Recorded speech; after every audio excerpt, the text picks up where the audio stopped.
ಜೈ Christ. ಮತ್ತಾಯ 5ನೇ ಸಂಧಿ 31-37 ವಚನಗಳು. ಇದಲ್ಲದೆ ತನ್ನ ಹೆಂಡತಿಯನ್ನು ಬಿಟ್ಟು ಬಿಡುವವನು ಆಕೆಗೆ ತ್ಯಾಗಪತ್ರವನ್ನು ಕೊಡತಕ್ಕದ್ದೆಂದು ಹೇಳಿಯದೆಯಷ್ಟೆ. ಆದರೆ ನಾನು ನಿಮಗೆ ಹೇಳುವುದೇನೆಂದರೆ, ಆಧಾರದ ಕಾರಣದಿಂದಲ್ಲದೆ ತನ್ನ ಹೆಂಡತಿಯನ್ನು ಬಿಟ್ಟು ಬಿಡುವವನು ಅವಳು ವ್ಯಭಿಚಾರ ಮಾಡುವುದಕ್ಕೆ ಕಾರಣನಾಗುತ್ತಾನೆ, ಮತ್ತು ಗಂಡ ಬಿಟ್ಟವಳನ್ನು ಮದುವೆ ಮಾಡಿಕೊಳ್ಳುವವನು ವ್ಯಭಿಚಾರ ಮಾಡಿದವನಾಗಿದ್ದಾನೆ. ಮತ್ತು ನೀನು ಸುಳ್ಳಾಣೆ ಇಡಬಾರದು, ನೀನು ಇಟ್ಟುಕೊಂಡ ಆಣೆಗಳನ್ನು ಕರ್ತನಿಗೆ ಸಲ್ಲಿಸಬೇಕೆಂದು ಹಿರಿಯರಿಗೆ ಹೇಳಿಯದೆ ಎಂದು ಕೇಳಿದ್ದೀರಷ್ಟೆ. ಆದರೆ ನಾನು ನಿಮಗೆ ಹೇಳುವುದೇನೆಂದರೆ, ಆಣೆಯನ್ನೇ ಇಡಬೇಡ.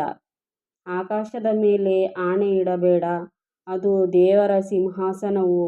ಭೂಮಿಯ ಮೇಲೆ ಆಣೆ ಇಡಬೇಡ, ಅದು ಆತನ ಪಾದಪೀಠವು. ಯೆರೂಸಲೇಮಿನ ಮೇಲೆ ಆಣೆ ಇಡಬೇಡ, ಅದು ಆ ದೊಡ್ಡ ಅರಸನ ಪಟ್ಟಣವಾಗಿದೆ. ನಿನ್ನ ತಲೆಯ ಮೇಲೆ ಕೂಡ ಆಣೆ ಇಡಬೇಡ. ನೀನು ಒಂದು ಕೂದಲನ್ನಾದರೂ ಬೆಳ್ಳಗೆ ಅಥವಾ ಕರ್ರಗೆ ಮಾಡಲಾರಿ. ಆದರೆ ನಿಮ್ಮ ಮಾತು ಹೌದಾದರೆ ಹೌದು, ಅಲ್ಲವಾದರೆ ಅಲ್ಲ ಎಂದಿರಲಿ. ಇದಕ್ಕಿಂತ ಹೆಚ್ಚಾದದ್ದು ಸೈತಾನನಿಂದ ಬಂದದ್ದು. ಆಮೆನ್.